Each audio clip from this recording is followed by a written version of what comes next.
2000-ųjų pradžioje mobilieji telefonai jau buvo visur. Jeigu reikėjo patikimo varianto, dauguma žmonių rinkdavosi Nokia. Tai buvo saugus pasirinkimas. Bet šalia visada buvo ir kitų gamintojų. Ir juos dažniausiai rinkdavosi tie, kurie norėjo šiek tiek išsiskirti iš Nokia minios. Samsung R210 yra vienas iš tokių. Ir kai jį pamatai pirmą kartą, iškart jauti, kad čia ne Nokia. Pirmas įspūdis – patogus. Jis mažas, lengvas, labai kompaktiškas. Delne telpa taip natūraliai, jau kartais pamiršti, kad jį laikai. Atrodo fainas, kaip senovinis telefonas su antena, bet sumažintas. Toks mielas mažylis. Ir nors atrodo gana šiuolaikiškai, antena iš karto primena, iš kokio jis amžiaus.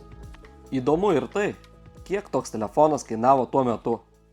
Kai Samsung R210 pasirodė 2001 metais, Lietuvoje jis kainavo apie 700 litų.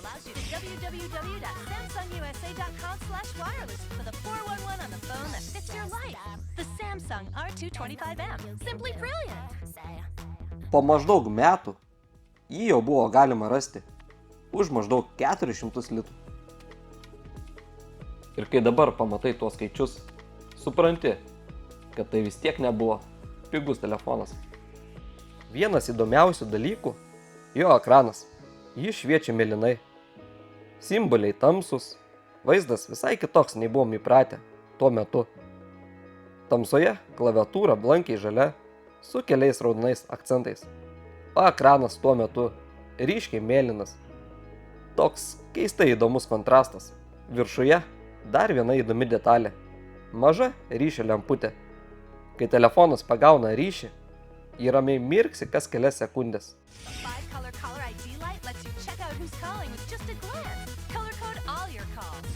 Bet įdomiausia tai, jog galėjai nustatyti spalvą konkrečiam žmogui. Pavyzdžiui, mama raudona, draugas mėlyna, o jeigu kažkas skambindavo, lemputė pradėdavo mirksėti daug greičiau. Kartais net nereikėdavo nieko daryti.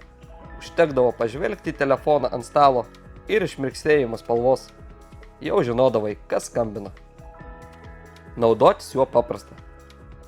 Meniu logika aiški. Spaudi rodykles, keičiasi punktai. Ekrane rodomas vienas pasirinkimas. Viršuje pavadinimas, o apačioje simbolis. Reaguoja greitai, spaudi ir iš karto matai rezultatą. Aišku, kaip be SMS rašymo. Rašysim labas.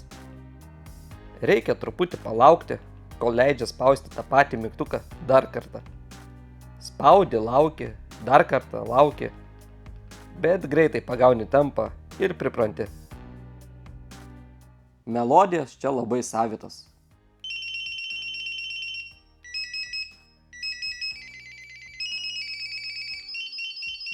Elektroniškos, aukštos.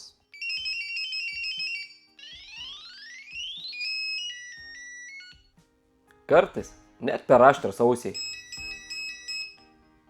Bet tuo metu tai skambėjo turbūt moderniai. Yra ir žaidimų. Tokie paprasti, trumpi.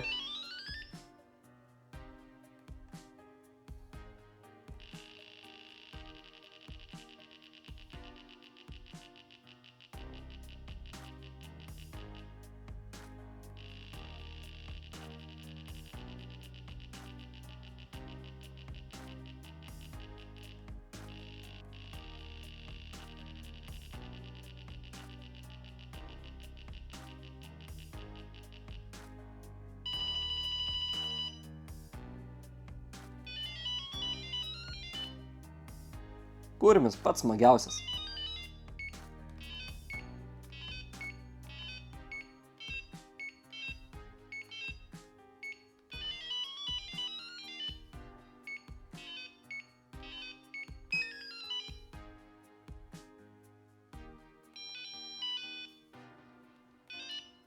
Hena lėtesnis, bet kažkodėl užkabindavo.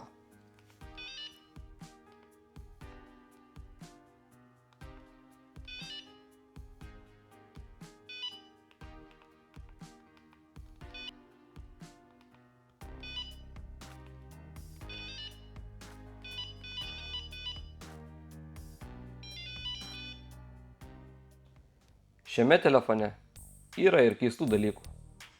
Telefonas gali arba skambėti, arba vibruoti. Abiejų kartu sujungti neįmanoma. Jeigu skamba, tuomet nevibruoja, o jeigu vibruoja, tuomet jokio garso. Dar vienas dalykas – minutės signalas. Kalbi telefonu ir kas minutę girdi trumpą pyptelėjimą. Toks mažas priminimas, kad laikas eina. Smulkmena, bet patogumo tuomet pridėdavo. Tas pyptelėjimas leisdavo laiku padėti ragelį. Samsung R210 nebuvo tas telefonas, kurį turėjo visi, bet jis išsiskyrė savo nuotaiką. Stilingas, mažas, su savitu charakteriu. Ne pats tobuliausias, bet tikrai įsimenantis. Šiandien, laikant rankai, jis jaučiasi labai paprastas.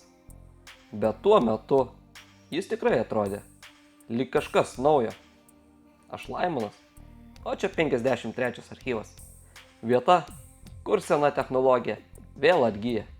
Iki kitų prisiminimų.